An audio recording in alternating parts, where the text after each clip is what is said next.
ಬೆಂಕಿಯನ್ನು ನಂದಿಸುವ ನೀರು ಮತ್ತೆ ಆ ಎಲ್ಲವನ್ನು ಸುಡುವ ಬೆಂಕಿ ಅಂದ್ರೆ ಇವೆರಡೂ ಕೂಡ ಮೂಲತಃ ಒಂದೇ ರೀತಿಯ ಕಟ್ಟಡದ ಇಟ್ಟಿಗೆಗಳಿಂದ ಮಾಡಲ್ಪಟ್ಟಿವೆ ಅಂದ್ರೆ ನಿಜಕ್ಕೂ ಆಶ್ಚರ್ಯ ಆಗುತ್ತೆ ಅಲ್ವಾ? ಹೌದು, ಖಂಡಿತ. ಮೇಲ್ನೋಟಕ್ಕೆ ಎರಡೂ ಬೇರೆ ಬೇರೆ ಅನ್ಸಿದ್ರೂ ಮೂಲ ಒಂದೇ. ಸೊ ಇಂದು ನಾವು ದಿ ಕೆಮಿಕಲ್ ಕಿಚನ್ ಅನ್ನೋ ಮೂಲ ಪಠ್ಯದ ಆಧಾರದ ಮೇಲೆ ಈ ರಸಾಯನಶಾಸ್ತ್ರದ ಆಳವಾದ ಚರ್ಚೆ ಮಾಡೋಣ. ಅಂದ್ರೆ ಜಗತ್ತಿನ ಪ್ರತಿಯೊಂದು ವಸ್ತುವು ಕೇವಲ 118 ಬಗೆಯ ಆ ಲೆಗೋ ಇಟ್ಟಿಗೆಗಳಂತಹ ಮೂಲವಸ್ತುಗಳಿಂದ ಹೇಗೆ ನಿರ್ಮಾಣ ಆಗಿದೆ ಅಂತ ನೋಡೋಣ. ಖಂಡಿತ. ಆ 118 ಲೆಗೋ ಇಟ್ಟಿಗೆಗಳ ರಹಸ್ಯ ಅರ್ಥ ಮಾಡ್ಕೊಳ್ಳೋದು ತುಂಬಾ ಸುಲಭ. ಅಂದ್ರೆ ಜಗತ್ತಿನ ಎಲ್ಲಾ ವಸ್ತುಗಳನ್ನು ಕಟ್ಟಲು ಪ್ರಕೃತಿ ಇವುಗಳನ್ನ 2 ಪ್ರಮುಖ ತಂಡಗಳಾಗಿ ವಿಂಗಡಿಸಿದೆ. ಓಹೋ, 2 ತಂಡಗಳ? ಹೌದು, ಲೋಹಗಳು ಮತ್ತೆ ಅಲೋಹಗಳು. ಈ 2 ತಂಡಗಳು ಗಾಳಿಲಿರೋ ಆಮ್ಲಜನಕದ ಜೊತೆ ಸೇರಿದಾಗ ನಡೆಯುವ ರಾಸಾಯನಿಕ ಮ್ಯಾಜಿಕ್ ಇದೆಯಲ್ಲ, ಅದು ನಿಜಕ್ಕೂ ವಿಸ್ಮಯಕಾರಿ.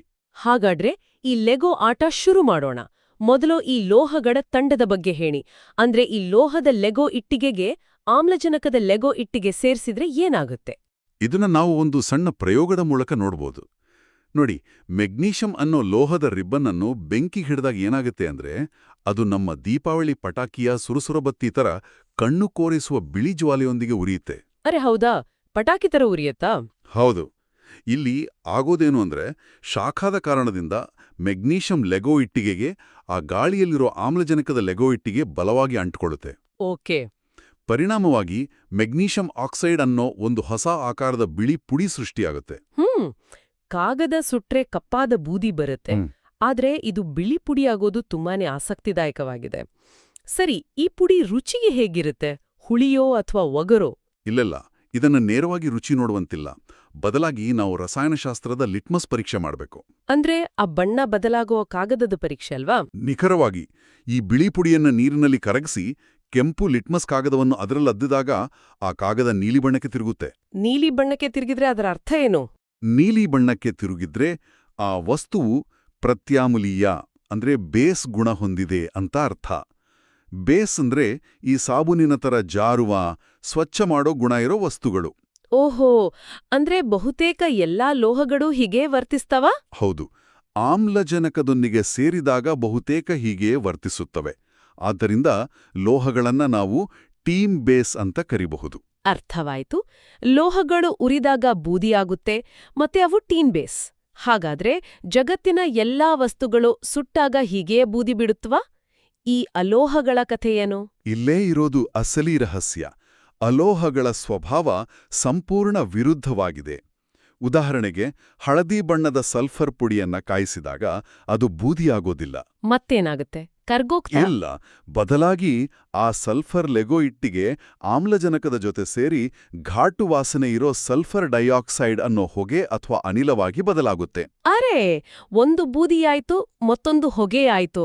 ಹಾಗಾದ್ರೆ ಈ ಘಾಟು ಹೊಗೆಯನ್ನ ನೀರಿನಲ್ಲಿ ಕರಗಿಸಿ ಲಿಟ್ಮಸ್ ಪರೀಕ್ಷೆ ಮಾಡಿದ್ರೆ ಏನಾಗುತ್ತೆ? ಈ ಹೊಗೆ ನೀರಿನಲ್ಲಿ ಕರಗಿದಾಗ ಅದು ಸಲ್ಫರಸ್ ಆಮ್ಲ ಆಗಿ ಬದಲಾಡುತ್ತೆ. ಈಗ ನೀಲಿ ಲಿಟ್ಮಸ್ ಕಾಗದ ಅದರಲ್ಲಿ ಹಾಕಿದ್ರೆ ಅದು ಕೆಂಪಾಡುತ್ತೆ. ಓ, ಕೆಂಪು ಬಣ್ಣ ಅಂದ್ರೆ ಆಮ್ಲದ ಸೂಚಕ ಅಲ್ವಾ? ಆಸಿಡ್. ಹೌದು. ಆಮ್ಲಗಳು ಚುರುಕಾದ, ಕತ್ತರಿಸುವ ಅಥವಾ ಹುಳಿಯಾದ ಗುಣ ಹೊಂದಿರುತ್ತವೆ. ಅಂದ್ರೆ ನೋಡಲು ಸೈಲೆಂಟ್ ಆಗಿರೋ ಈ ಅಲೋಹಗಳು ನೀರಿನೊಂದಿಗೆ ಸೇರಿ ಅಪಾಯಕಾರಿ ಆಮ್ಲಗಳನ್ನ ಸೃಷ್ಟಿಸುತ್ತವೆ. ಹಾಗಾದ್ರೆ ಅಲೋಹಗಳನ್ನ ಟೀಮ್ ಆಸಿಡ್ ಅಂತ ಕರಿಬಹುದಲ್ವೇ? ಹೌದು, ಖಂಡಿತ. ಆದರೆ ಈ 118 ಮೂಲವಸ್ತುಗಳ ಜಗತ್ತಿನಲ್ಲಿ ಕೆಲವು ಅತಿರೇಕದ ಪಾತ್ರಗಳು ಇವೆ.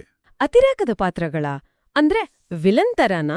ಸ್ವಲ್ಪ ಮಟ್ಟಿಗೆ ಹಾಗೆ ಅಂದುಕೊಳ್ಳಬಹುದು. ಉದಾಹರಣೆಗೆ ಸೋಡಿಯಂ ಅನ್ನೋ ಲೋಹ. ಇದು ಎಷ್ಟು ಕೋಪಿಷ್ಟ ಅಂದ್ರೆ ಸಾಮಾನ್ಯ ನೀರಿನ ಸಂಪರ್ಕಕ್ಕೆ ಬಂದರೂ ಸಾಕು ಒಮ್ಮೆಲೆ ಸ್ಫೋಟಗೊಂಡು ಬೆಂಕಿ ಹೊತ್ಕೊಳ್ಳುತ್ತೆ.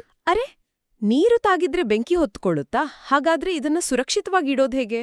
ಅದಕ್ಕಾಗೆ ಸೋಡಿಯಂ ಅನ್ನ ಸೀಮೆ ಎಣ್ಣೆಯ ಜೈಲಿನಲ್ಲಿ ಮುಳುಗಿಸಿ ಬಚ್ಚಿಡ್ಲಾಗುತ್ತೆ. ಅಲ್ಲಿ ಅದು ಗಾಳಿ ಅಥವಾ ನೀರಿನ ಸಂಪರ್ಕಕ್ಕೆ ಬರೋದಿಲ್ಲ. ಬಾಪ್ರೆ, ಇದಂತೂ ಭಾರಿ ಡೇಂಜರಸ್. ಹೌದು. ಇನ್ನೊಂದೆಡೆ ಅಲೋಹಗಳ ಕಡೆ ಗಮನ ಹರಿಸಿದ್ರೆ ಅವು ಸೋಡಿಯಂನಂತೆ ಆಕ್ರಮಣಕಾರಿ ಅಲ್ಲ. ಅವು ಹೊಳೆಯೋದಿಲ್ಲ, ಮೃದುವಾಗಿವೆ, ಮತ್ತೆ ಬಡಿದ್ರೆ ಶಬ್ದ ಕೂಡ ಮಾಡೋದಿಲ್ಲ. ಒಂದು ಕ್ಷಣ ನಿಲ್ಲಿ. ಲೋಹಗಳು ಇಷ್ಟು ಶಕ್ತಿಶಾಲಿ ಮತ್ತೆ ಹೊಳೆಯುವಂತದ್ದಿದ್ರೆ ಈ ಮಂಕಾಗಿರೋ ಅಲೋಹಗಳಿಂದ ನಮ್ಗೆ ನಿಜಕ್ಕೂ ಏನಾದ್ರೂ ಉಪಯೋಗ ಇದೆಯಾ? ಖಂಡಿತ ಇದೆ. ಅಲೋಹಗಳು ನೋಡಲು ಆಕರ್ಷಕ ಅಲ್ಲದಿರಬಹುದು, ಆದ್ರೆ ಅವುಗಳೇ ನಮ್ಮ ಜೀವಾಳ, ನಾವು ಉಸಿರಾಡೋ ಆಮ್ಲಜನಕ, ಹೊಲಗದ್ದೆಗಳಲ್ಲಿ ಬೆಳೆಗಳು ಬೆಳೆಯಲು ಮಣ್ಣಿಗೆ ಬೇಕಾದ ಸಾರಜನಕ ಅಂದ್ರೆ ನೈಟ್ರೋಜನ್. ನೈಟ್ರೋಜನ್ ಗೊಬ್ಬರ. ಹೌದು, ಮತ್ತೆ ಹಳ್ಳಿಯ ಕೆರೆಬಾವಿಗಳ ನೀರು ಶುದ್ಧೀಕರಿಸುವ ಕ್ಲೋರಿನ್, ಮತ್ತೆ ಗಾಯಗಳಿಗೆ ಹಚ್ಚುವ ನೇರಳೆ ಬಣ್ಣದ ಔಷಧಿಯಲ್ಲಿರೋ ಅಯೋಡಿನ್, ಇವೆಲ್ಲವೂ ಅಲೋಹಗಳೇ. ಇದೊಂದು ಅದ್ಭುತವಾದ ಟ್ವಿಸ್ಟ್. ಅಂದ್ರೆ ಶಕ್ತಿಶಾಲಿ ಲೋಹಗಳನ್ನ ಸೀಮೆಎಣ್ಣೆಯ ಜೈಲಿನಲ್ಲಿ ಬಂಧಿಸಿಡಬೇಕು, ಆದ್ರೆ ಸೈಲೆಂಟ್ ಆಗಿರೋ ಹೊಳಿಯದ ಅಲೋಹಗಳೇ ಪ್ರತಿದಿನ ನಮ್ಮ ಜೀವ ಉಳಿಸ್ತಾ ಇವೆ. ಹೌದು, ಈ 118 ಲೆಗೋ ಇಟ್ಟಿಗೆಗಳ 2 ತಂಡಗಳಾದ ಟೀಮ್ ಬೇಸ್ ಮತ್ತೆ ಟೀಮ್ ಆಸಿಡ್ ಸ್ವಭಾವದಲ್ಲಿ ಸಂಪೂರ್ಣ ಭಿನ್ನವಾಗಿದ್ರೂ ಇವು ಎರಡೂ ಸೇರಿಯೇ ನಮ್ಮ ಸುತ್ತಲಿನ ಮರ, ಗಿಡ, ಪ್ರಾಣಿ, ಪಕ್ಷಿ, ಅಡುಗೆ ಮನೆ ಹಾಗೂ ಇಡೀ ಪ್ರಪಂಚವನ್ನ ನಿರ್ಮಿಸಿವೆ. ಈ ಗೌಪ್ಯ ಪ್ರಯೋಗಾಲಯದ ಕಥೆ ನಿಜಕ್ಕೂ ರೋಚಕವಾಗಿದೆ. ಆದ್ರೆ ಈ ಚರ್ಚೆಯ ಮುಕ್ತಾಯಕ್ಕೂ ಮುನ್ನ ಒಂದು ಕುತೂಹಲಕಾರಿ ವಿಷಯ ಇದೆ. ಏನದು? ಸೋಡಿಯಂ ನೀರಿನಲ್ಲಿ ಬಿದ್ರೆ ಸ್ಫೋಟಗೊಳ್ಳುತ್ತೆ ಅಂತ ನಾವೀಗ ತಾನೇ ತಿಳಿದೆವು. ಹಾಗೆಯೇ ಕ್ಲೋರಿನ್ ಅನ್ನೋದು ಒಂದು ವಿಷಕಾರಿ ಅನಿಲ. ಹೌದು, ಅದು ತುಂಬಾ ಅಪಾಯಕಾರಿ. ಆದ್ರೆ ಈ ಎರಡೂ ಅಪಾಯಕಾರಿ ಲೆಗೋ ಇಟ್ಟಿಗೆಗಳು ಅಂದ್ರೆ ಸೋಡಿಯಂ ಮತ್ತೆ ಕ್ಲೋರಿನ್ ಒಂದಕ್ಕೊಂದು ಅಂಟಿಟ್ಕೊಂಡ್ರೆ ಏನಾಗುತ್ತೆ ಗೊತ್ತಾ? ಅದೇ ನಾವು ಪ್ರತಿದಿನ ಊಟದಲ್ಲಿ ಬಳಸುವ ಸಾಮಾನ್ಯ ಉಪ್ಪು ಅಂದ್ರೆ ಸೋಡಿಯಂ ಕ್ಲೋರೈಡ್. ವಾವ್, ಇದಂತೂ ಪ್ರಕೃತಿಯ ಅತೀ ದೊಡ್ಡ ವಿಸ್ಮಯ. ಹೌದು, ಎರಡೂ ಅಪಾಯಕಾರಿ ವಸ್ತುಗಳು ಸೇರಿ ಜೀವ ಉಳಿಸುವ ಉಪ್ಪು ಸೃಷ್ಟಿಯಾಗುತ್ತೆ. ನಮ್ಮ ಅಡಿಗೆ ಮನೆಯಲ್ಲಿರೋ ಉಪ್ಪಿನ ಡಬ್ಬಿಯಲ್ಲಿ ಅಥವಾ ನಮ್ಮ ಸುತ್ತಲಿನ ಹೊಲ ಗದ್ದೆಗಳಲ್ಲಿ ಇನ್ನೆಂತಹ ರಹಸ್ಯಗಳು ಅಡಗಿವೆ ಅನ್ನೋ ಕಲ್ಪನೆಯೇ ಅದ್ಭುತ ಅಲ್ವಾ? ಈ ಜಗತ್ತಿನ ಕಣ ಕಣದಲ್ಲಿರುವ ಈ ಲೆಗೋ ಇಟ್ಟಿಗೆಗಳ ರಹಸ್ಯಗಳನ್ನ ಹುಡುಕೋಕೆ ಮುಂದಿನ ಬಾರಿ ಮತ್ತೆ ಸಿಗೋಣ.